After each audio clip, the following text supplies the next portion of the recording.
À la une, la possibilité d'un dialogue direct entre Kinshasa et le M23. Dans un contexte de tensions persistantes dans l'est de la République démocratique du Congo, RDC, une lueur d'espoir semble se dessiner avec la possibilité d'un dialogue direct entre le gouvernement congolais et le groupe armé M23.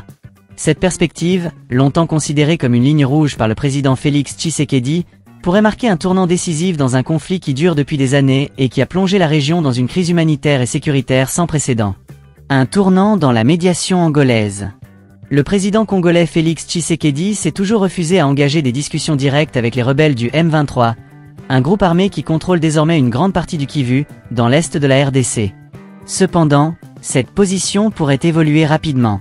En effet, selon le site congolais Actualité CD, Félix Tshisekedi s'est entretenu hier à Luanda avec son homologue angolais, João Lourenço, désigné comme médiateur dans ce conflit complexe. La présidence angolaise a annoncé que Luanda pourrait bientôt entamer des contacts avec le M23 afin de faciliter des négociations directes entre les deux parties. Cette initiative marque une nouvelle étape dans la médiation angolaise, après plusieurs tentatives infructueuses de désescalade. Un responsable angolais impliqué dans la médiation a confirmé à Actualité CD que Luanda multipliait les efforts pour rapprocher les positions et encourager un dialogue direct entre Kinshasa et le M23 dans les prochains jours. Une pilule difficile à avaler pour l'opinion publique congolaise. Cependant, cette perspective de dialogue direct ne semble pas faire l'unanimité au sein de l'opinion publique congolaise. Comme le rapporte Objectif Info, de nombreux Congolais estiment qu'accepter de négocier avec le M23 reviendrait à cracher sur la mémoire de milliers de leurs compatriotes décédés suite aux atrocités de cette guerre. Le M23, accusé de violations massives des droits de l'homme, dont des massacres de civils, des viols et des déplacements forcés, reste profondément impopulaire dans une grande partie de la population. Cette réticence de l'opinion publique pose un défi majeur pour le président Tshisekedi, qui devra naviguer entre la nécessité de trouver une solution politique au conflit et la pression populaire pour ne pas légitimer un groupe armé considéré comme criminel. Qu'est-ce qui peut être négocié ? La question centrale reste de savoir ce qui pourrait être négocié entre Kinshasa et le M23. Comme le souligne Africarabia, un site spécialisé sur la RDC, Félix Tshisekedi, acculé par 3 années de défaites militaires en cascade, pourrait bien finir par céder et franchir la fameuse ligne rouge qu'il s'était lui-même imposée, à savoir négocier directement avec le M23. Cependant, les points de friction sont nombreux. Kinshasa a toujours affirmé qu'elle ne réintégrerait pas les rebelles dans l'armée régulière, une pratique connue sous le nom de « brassage », qui a été l'un des facteurs ayant considérablement affaibli les forces armées de la RDC, FARDC. Cette pratique, associée à la corruption et à une chaîne de commandement dysfonctionnelle, a contribué à la déliquescence de l'armée congolaise. Par ailleurs, les revendications politiques du M23 pourraient compliquer les négociations.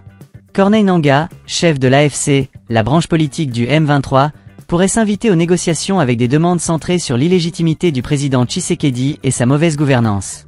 Pourrait-il exiger une transition politique sans Tshisekedi ? Et que demandera la branche militaire du M23, qui contrôle désormais une grande partie de l'est du pays, administre des territoires, prélève des taxes et exploite des sites miniers ? Les défis de la médiation angolaise. La médiation angolaise, bien que prometteuse, reste confrontée à d'importants défis.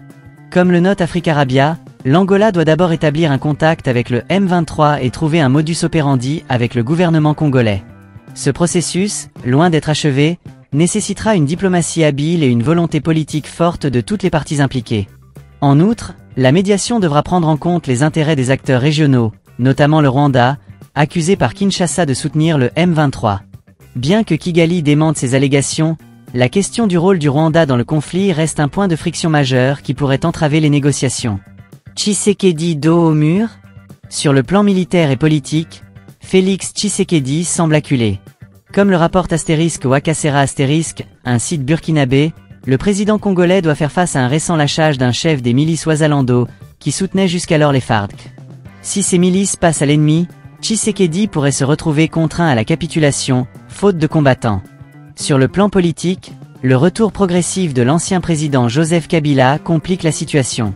Kabila, qui a cédé le pouvoir à Tshisekedi en 2019, critique ouvertement son successeur, l'accusant d'être à l'origine de tous les maux actuels de la RDC. Ce retour en force de Kabila sur la scène politique congolaise représente un défi supplémentaire pour Tshisekedi, déjà confronté à une crise de légitimité. Une ouverture politique en vue ? Malgré ces défis, Des signaux récents suggèrent que Félix Tshisekedi pourrait être prêt à s'engager dans un processus de dialogue.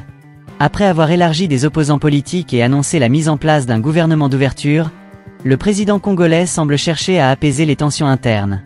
Cette ouverture politique pourrait faciliter les négociations avec le M23, tout en offrant à Tshisekedi une opportunité de regagner du temps et de renverser la situation à son profit.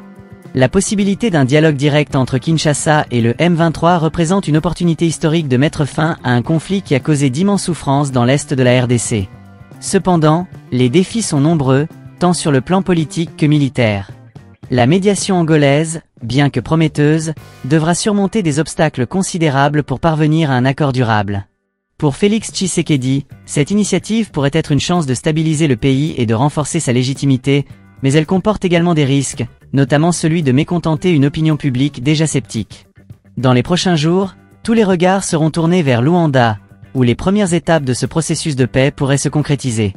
L'espoir d'une paix durable en RDC repose désormais sur la volonté des parties prenantes à faire des compromis et à s'engager dans un dialogue constructif.